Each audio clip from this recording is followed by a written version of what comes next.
le voina hian General Sunday School Department in kumpuan kan nei chungchang kan fa te I chan hi mang u ti thu soi kan tum don ani a ti hian kumpuan hi ni kum masa atangin kan ne kum thum chunga nei tur kan ti a amaro chu he kumpuan hi awan doi ta viau mai kan ti theiang chu covid ripui leng awang in edu angin Mizoram chau ni lawin notice India a bo zu in ma kan la thui thei lo hlom hle a kan in khom thei lo hlom awang in chu wang chuan in apoi khop maya kan thu pui hi apoi mo ro pui mai bok si a voina hianin chu thu chu ka soi don ani kan thu pui chu kan fa te I chan hi mang u asap tong chuan let us save our children ti ani a chu tiang chuan in kan fa te hi chan him ngai an ni a no wapo pathian in a chan hima pathian in ama chau ni lawin anu pui te afa te ani phei chu afa mo te nen an chung kwa in a chan him ani chu tiang chuan ke ni pon nu le pa te pathian thu oi kanin ti a nu le pa ten pathian tharau pian tharna te engkim mai ring tu puitling ni in kan changa kan fa te hi lalpa hna kan soi thlen ve anga yawang in he khovel sual na khat setanalal ram ata hi kan fa te kan chan him turani ti hi kan thu pui choni a chu wang chonin chu thu pui poi mo tak mai chu voina kan han soi do na ni pathian le khabu thiang lim kan chiar nga lange Exodus bung som chang ria ta tang hen kan chiarange tin Moses le Aaron chu Pharaoh ne na an ruai le a an ne na kal ula lalpa in pathian rong chu va bol ro u ama ero chu tu tenge ni kal tur chu ati a tin Mosian apuya pangin kan kalang kan fapa tele kan fanu tenen kan beram rual tenen kan bong rual tenen kan kalang lalpa ne na kan kut ngei tur ani si a ati a helaya kan du lai tak chu apuya pangin kan kalang ti hiani apuya pangin nau pang kan fa te zong zong nen kan kalang ti thu ani a tin marka bung soma marka bung som chang som pathum atanga som parukwa ti hian kan mu boka chang lar takani a tin ade ata na ne na nau pang te te an ron ruaya tin zirtir te chuan an lo hawa ni ma sala I chuan chu chu muina lung ni lo me ma zirtir ho ten he na chuan nau pang te te kan he na han kal tir ula nar su o pathian ram chu he tiang mi te ta ani si a ti hini phot de se helaya pokan du lai chu nau pang te te ade ata na he na nau pang te te an ron ruaya ti hi kan du lai ani a chumi rau rawa po chuan an ti kha voina ka thu pui tur ber lai chu an ron ruaya an ti kha ani a chu lo le chuan thu fing number somni pani na chang ruka hianin nau pang chu akal na om kunga chuan zirtir ula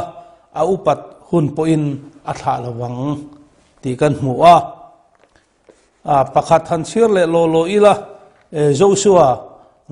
bung som panga hian chang lar tak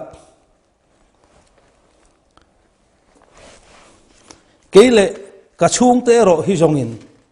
lalpa rong ani kan bol don ni ti thu kha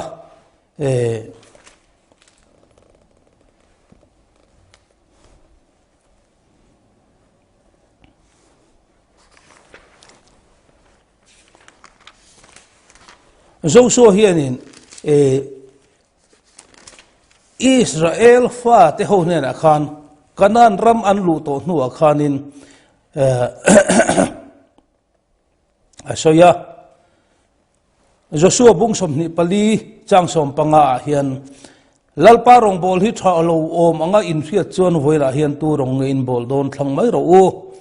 in thla tu ten luira la rong an bol thin pathian te khange in lu ram amor ho te pathian te kha keile ka chung te ro hi jong in lalpa rong ani kan bol don ni te thumoi tak po hi e kan share te langa amaro chu kan soivik seng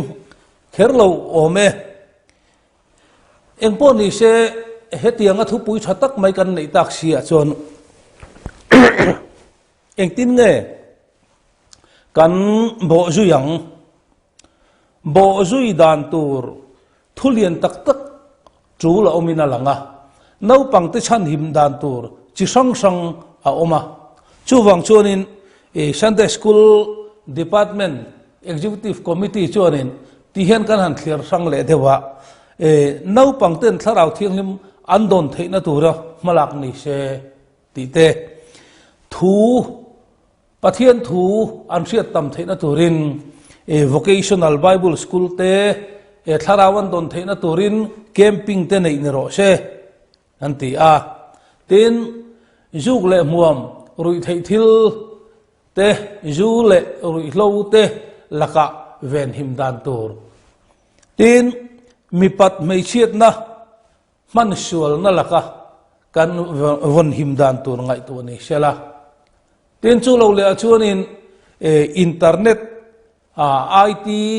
and social media man dik lo na tiang laka hianin kan thu pui hi rin lut develangin ti in rom man na an siamani le engpo ni selangin kan bible siara khanin kan huwa masaka chonin Israel fate ai guptarama an saltang chan chuak turin pathianin mosia arwata mosia chonin athe ang angin ma an lata a trong kama thiam lo wangin a unau pa aronanen pathianin an kala phal saka ta chonin semna engemo zatan nei to a ma se ala chu phal lawa chuta semna na satak main asem le nuwa khanin faro chon mosia le arona kha han ko te uti a an han ko wa ani le in pathian ne na in thoi tur chom vakal ro u tu te nge in suayang atia mosia chuanin apuya pangin kan kalang kan fa pa te le kan fanu te nen kan kalang lalpa ne na kan kut ngei turani ati a ta chuanin thilpoi mo em mai chu nu le pa te chau hi lalpa tan hian kan hlu lawa kan fa te hi lalpa nen kan suai thleng ve turani ti hi apoi mo em mai ani nowa chungchang kan soipo khan ani nowa chau an nu pa chau ni lawin afa te po ani a lotate pathianin sadom le komora khokang achan chu don po khanin lotaka afa te songjong suai turin atirani chutiang chonin pathian hianin chung kokima vanram kan kai himindu sakani iti top mayang chumia chonin nau pangte te po kan suai tur ani lali suhun lain azir tirte nen rongan bola kumthum emocho Palestina ramdung le wanga ronga bola chuti lai chonin damlo tam takin an ron pan thina mang ang tam takin an ron pana alo ti dam thina khamin rong bolna po khanin lali suan mal som selangin ti khanu le patam takin an du awangin an faten ron suayani chuan an faten ron suaya lal isu chunin alo kuang ku a an chunga kun ngatin mala som saka ti kan mu a khalaya khanin kadu em lai chu nu le paten isu ne na an fate an suayani ti khani apoi mo em lai ni ka siat chu wang chuanin voina po hianin a ke ni ring tu puitling to a fa nei to a rin na po puitling to tiang ho po hianin e kan fa te hi lali suan ne na kan suai thleng turani chu tak mai chu e kan fa te i chan hi mang u ti hianin e a gol lu chat mai ni hian ka sia a chu wang chun unau du tak te u e lalpa kan rin na lalpa kan rin na anga an lo rin ve theina turin kan fa te hi e lalpa ne na kan suai thleng ve tur ani apoi mo em ani ti khasia ila chu wang chuan ani le keini puitling ho hi kan fa te e rin na le thutaka an puitlin theina turin khovel thila mi puitling an ni theina tur po kan huam tel chu ngai amaro chu chuanin thil tam tak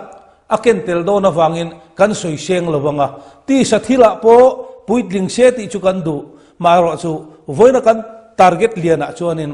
an tharau nun lampang atan an rin na atana chan him ti kha kan ko tir mayanga ta chuanin eng pu ni selangin nu le pa mo phur na hi e alien ber lo thei lo ani chung kotin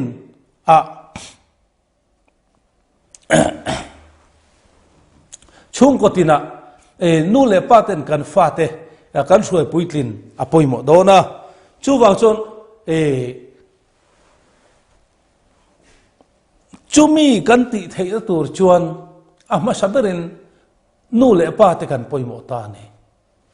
chuan malakia bung ni chang som panga thua chon ti hen kan huwa nun na chi ne in pum khata asiam lovem ni enga nge pum khata asiam chi tha pathian ngai sak azongani chi tha pathian ngai sak azongani ti chon in nun na chu veng tha ula tuman ma ni nu puiton tir chu bum su se in mak hi ka hosi a lalpa Israel ho pathian chuan ati ti chuan in nun na chu ula in bum su u ti malakia bung ni chang som pangale som paruka khan kan hu a helai thu hi apoi mo em mani nu pa kan din hian ring to chung ko thar ading dona chung ko thar din turin nupui pasal kanin nei tona ta chon nupui pasal kanin nei atang hianin e fa kan han neya ring to chung kwa chitla pathian ngai sak mi chung kwa kan din theyang em ti lai te hi ngai tu tham a om em maya chu tur chuan thil poi mo deu mai chu ama saberin kha chung ko nei tu nu pa kha pum khatai ni siam ta kha kanin mangai tur ani a kanin then tur ani lo in then thu hi i kangai serious khop maya malakia zia ka hianin i in then tur ani lo thu te po kan hu a bible a hianin in then dan chi ni kan hu a thi na le ui re na i chumi chi ni bak chu in then na om lo wani mizo hian dan kan lo nga ve a sum chua te in mak te sum lai tan te eng nge khatiang khat kong ka su la mak ti te chu Christian kan ni ma akan mizo dan ania ma se Christian kan ni nuwa hianin lalpan min du dan chu thi na emo ui re na emo awang lo chon kan in then tur ani lowa ta chuanin kan fa te kan op kho mang kan op puitling tur ani ti lai kha pui mo tak meu ane ta chuan mana isua pian lai hian setanan na na sa takina thoka Heroda mangin nausen kumni nuailam aswat ufak maya aram trainan trap chu mai ti kan sia tuna hian setana hianin nausen pong posuat ngai na kha awam chia lawaniang ma se nu pa in then na tangin anfate i nu bula emo pa bula emo ani lo pon i nu le paten kopuyan nei ve phei chuan fasha boi thlak tak mai en kol na hnuai an khosa don ani chu wang chuanin thil poimo deuh mai chu pathian tri to chung ko kan din don ani chuan nu pa hi kan in then tur ani lo ti lai kha I fa te kan chan himna ta na man ro poimo ma sabirani ti kan ria ta na kan soidu ni ro se a thuilu tuk don chuan pa mo phurna thuk tak mai a chan chu pa hi in chung nei tu ani sap trong chon husband ati ani a he husband ti hi a trong bul lama chuanin house band ti atangaron chuak ani ome house band chu in chung puar khom tu chung ko puar khom tu tin angalo ni a ani chung ko chom pa lal ber chuan pa uap na le pa en kol na hnuaya anu pui le afate thamuang takin anom turani ti hi husband ti hianin atobul ani ani chu poimo hle ani chu ta chuanin kan nu pui fanau te hi kan thajar hnuaya kan uap na hnuaya kan nu pui fanau te hi an thamuang tokem azir ti na dika an him tokem chandam na an chang ve thei donem lalpa ne na van rama chom thlen thlak tlakin kanu pui fanau te hi ka suayem ti kha nu mo phurna chu kan la soyanga pa mo phurna liu ni tlat mai ani kan fa te chawani lo kan nu pui te po lalpa ne na kan suai kha pa na ani ti kan sia ta pui mo om chuan karil ru dek em tu sang ni som pariat kuma record ka mo chuanin ai zola hianin January atanga June thla chung chau mai khan kumchan ve chungin mi sang khan jali som ko pasari an thia sang khan jali som ko pasari thi jinga khanin mi pa chu zakwa som ko pakhat an thi ni chu abang zanga parukha mei chian ni zakwa som ko pakhat mi pa le mei chia zanga paruk om je chu mi pa sang khat kan thi in mei chia zanga an pel ve sang ani enga tinge mi pa hi mei chia aya kan thi chak em chuan tu na hian in Mizoram population a po mei chian tam dai election do na piang in voter zat an han puanga mei che vote tam dai zel a chan chu thuk tak om fa te kan en kol da na tangin in trana chu kan soi thleng manang em ka selawa eng po ni selangin mi pa fa te hi in chunga an tet lai tangin kan chor lova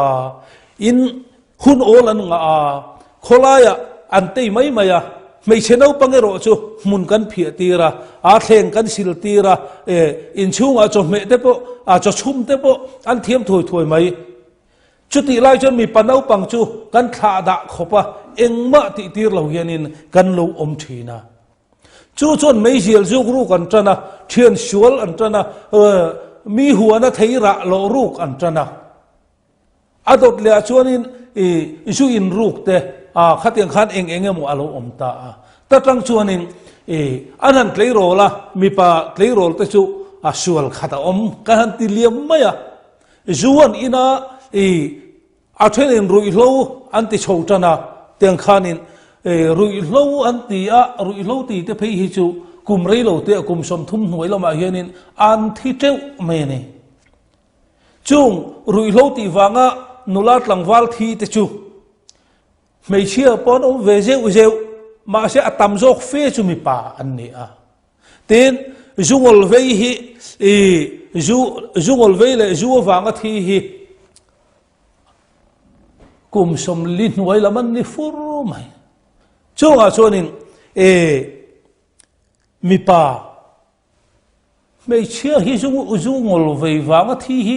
an tam lo khopin karing mi pa hi zu wang hianin kan thina sa em chu wang chuanin in chung khura atir te no pangkan en kol dan hianin mi pa hian na thok ve ilang chuanin thleng te khalo sil ve ila chome te lo siam ve ila khatiang khanin I mei chenau pang a hian mi panau pang hi hun ol petam lo vilangin ti hi I kan local kan thui lu tuk to hi engting mizo society hi kan siam that le theyang ti ngai to thamo omin ka sia a chuan tu na hianin mei thai ho anan zota mei thai za somruk panga te chu an pasalte zu le akai noi wanga thian ni ti kha record tlat mai ani chu wang chuanin zu te hi apoi tak meu mewa lalpa nen kan suai thlen na dal tu ania ma se zu kha helaya hiana oma khami zu han in mai tur chot helaya tanga nau pang thil ti ruk sat le engemo atanga ron lian chho zelin thi na khophial sual an lo lu ta ni chu apoye em ani leti khan du tok mayang eng po ni selangin kan soi thui man lo voina hian hun kan nga lawa nu le pa ina kan fa te kan en kol dana nu pa hi kan thurol tur ni ti te tin nu in pa aza thiamanga fa te point nu le pa za thiam dan an ron nei ang ti te tin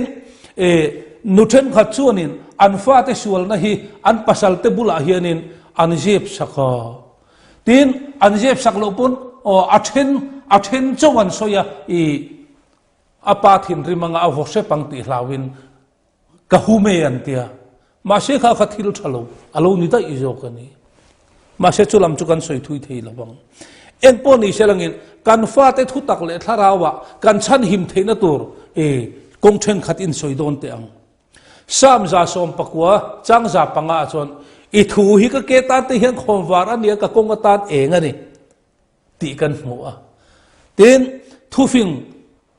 number som ni pani chang ru ka khan nau pang cho kal na om ko nga chon zir ti rula au pat hun poina thla lawang ti kan hmu bok chuta chuanin sam zia ka mi jok kha I thu hi ka ke tan khomwar ania ka kong atan eng ani lalpa thu hi kan nun suai to tang kan man theina tur in Bible hi kan chiar tamalo ngai lo nia Bible a hianin in suaina tha tam tak kan kharau puitlin theina tur in suaina tha tam tak la omani ti hi kan chiat apoi mo in ka sia chunga po chuanin voina kan soi war du chu sambu tele thufing bu te hi thu thatak tak tam na ne wang in kan chiar fo tur ani chu mi jir tir nang chon kan kalanga lalpa dan chu athafam kima athin lunga tilom thin lalpa thunun na chu adika ati te apoi mo em ani chuan pathian thuan siat tam dan tu theina nan chuan no pang Sunday school hi pass chuak ro se ti hi ka du em mai ne beginner atangin senior department thleng hi pass chuak ro se department khathi kum thum jir zelin kan siam ta beginner primary khatiang te akhanin kum thum jira chonin jirlai bo buthuma oma department khata jir chuak ro se chon department nga ani jir chon jirlai bo som panga an jir chokanga chumi do ta doctrinal department om le kum khat jir le khabu som paruk ani jir chon pathian thu chu an se cheu ang kha apoi mo em ani chu wang chon kan fa te hi thatakin Sunday school pass chuak ro se kum to pa belte hlo te po tha tho amar chu belte hlo ai khan pathian thuan siat na tur hi kan target apoi mo ani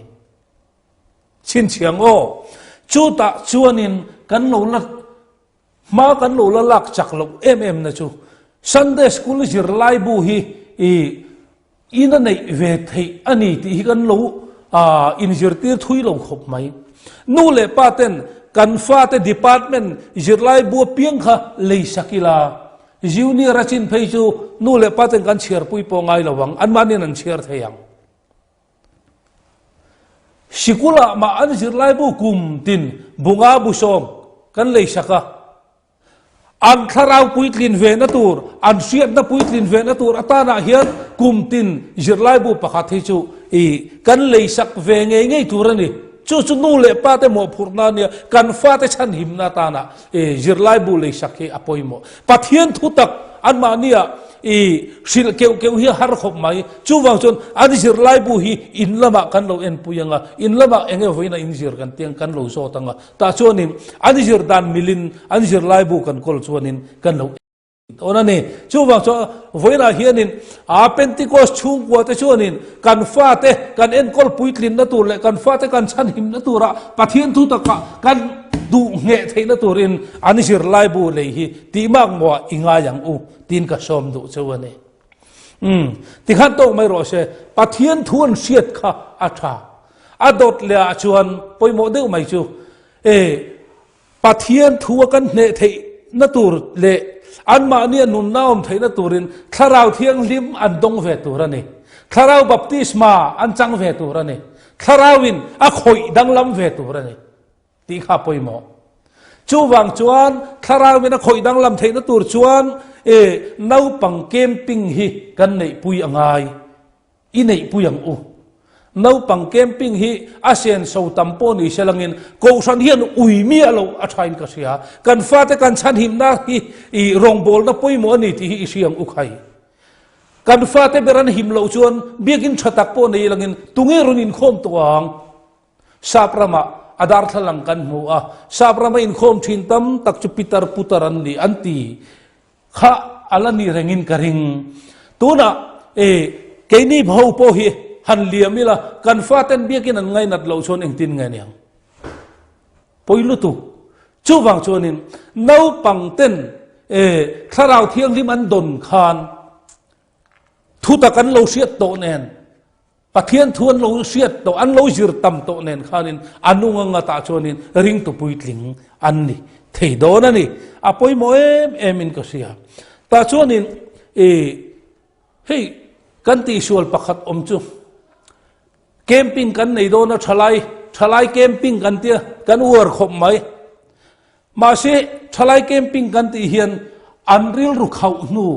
zu te pon in to nu ngai zong te pon nei to nu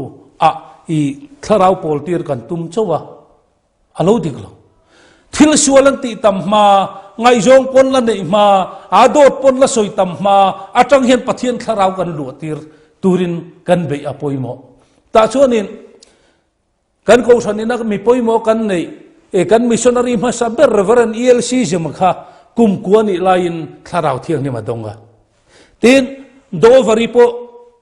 kum atlei rol lain adonga mani sang ni som pariat kum khanin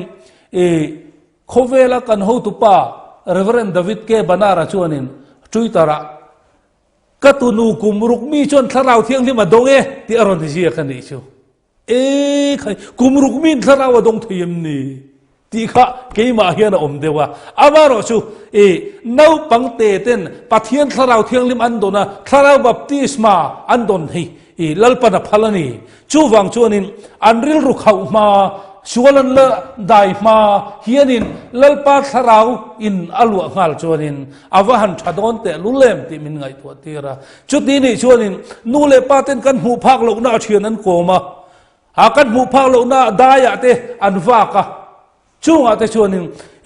thil sual tam tak ti thei om in sual te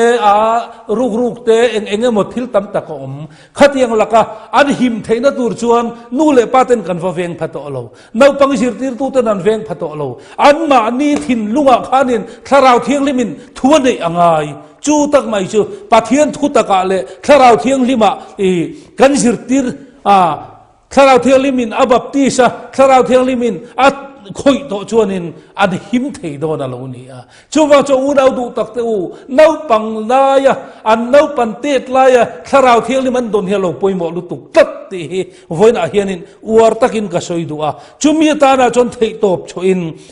kan ti poimo tin adot le chuanin nau pang te biak ina hianin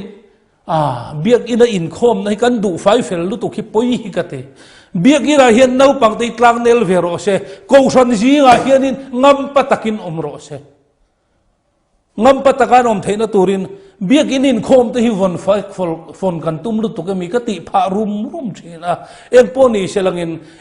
puitling ho kan lam dul kara te pon no pang hi aron lam ve sela chang chede po kan lam po hianin noki tilawang u antet lai tangin biak in hingai na sela kousan chet zia a hianin in phum het ro se a takin dai sela a eng lai ma hian mi khwal lo ro se achiang em pathian thu tak zirtin na Sunday school zir lai bu mangin kan tu hetanga tharau thiang ni man donganga atakin kousan in khom na te kousan mi pui lam na te a chu tiang chon ron tel ve sela zai khom na te po ron tel tam ve selangin tikhan an klei rol an lian chode wanga in thlasung hau lovin kousan chu kata an tinga lang kousan an ngen nat lo chuan sual na anai tlat chuwang chuanin kousan lalpa kan nai thei dan ber chu kousan kan nai hi ani ti hi voina kan siat apoi mo in ka sia ani soi tur tam taka om hun aliam chaksi a engpon i selangin kan ven him na tur zuk le muam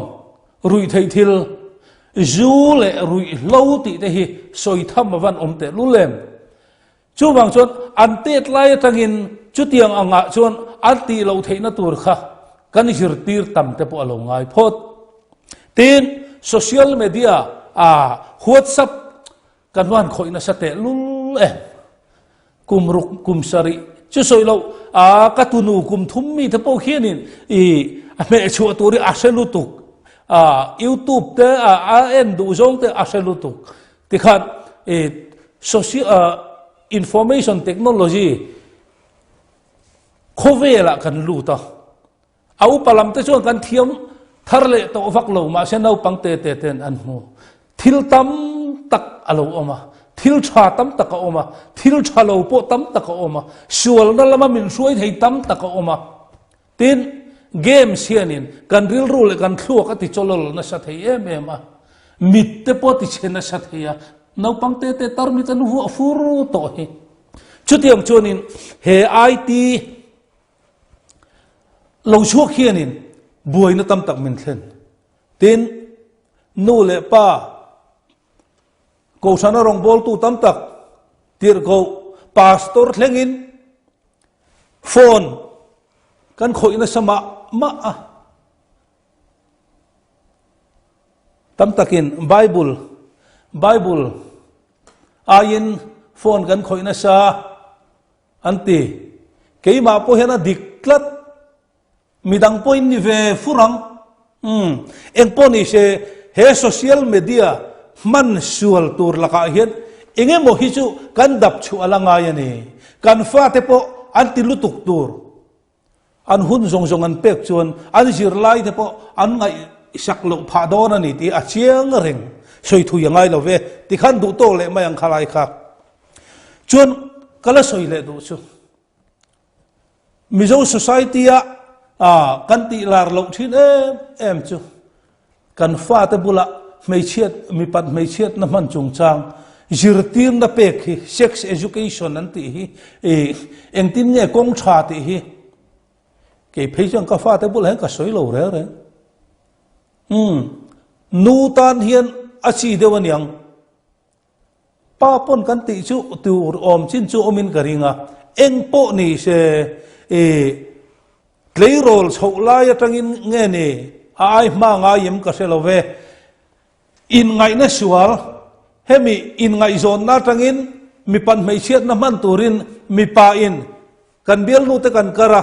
mei chen min dang ve boka amaro su social media atangin milem thalo tak video tam tak hu thei ni si chu wang chuanin he sual na hi min la chim pil tu ani to na chu ta tang chuanin mi pan mei chiat na hi nu pa kan in tron nge na tur kan mangai na ti pui tlinga in mangai dun taka kanom thei na tur te chi thla na tur te pathian in min pek ani he thil hi man sual aule em awang le tu na po kan mang na salutuka kan mang sual na salutuka he sual na hian pathian thin ur na hi kan tong bodo ko na ni om mange ti te ka thin lunga chuan om thin chu wang chuan kan fa te kan ven him na tura hian he ta social media kan man sual na atang khanin in ngai na suala hianin na sale zualin adar chak ni in alangin kasi ani chuwa chong foi na hian unaw te u kahuna top mai don si ti hian atop nan kan soyanga kan fa te hi an taksale tharau man tlaka chandam tlaka kan siam thena turin chan him turin nu le pa te hi in ngai tu thar le teng ukhai kan thenom paten menon ti sak don lo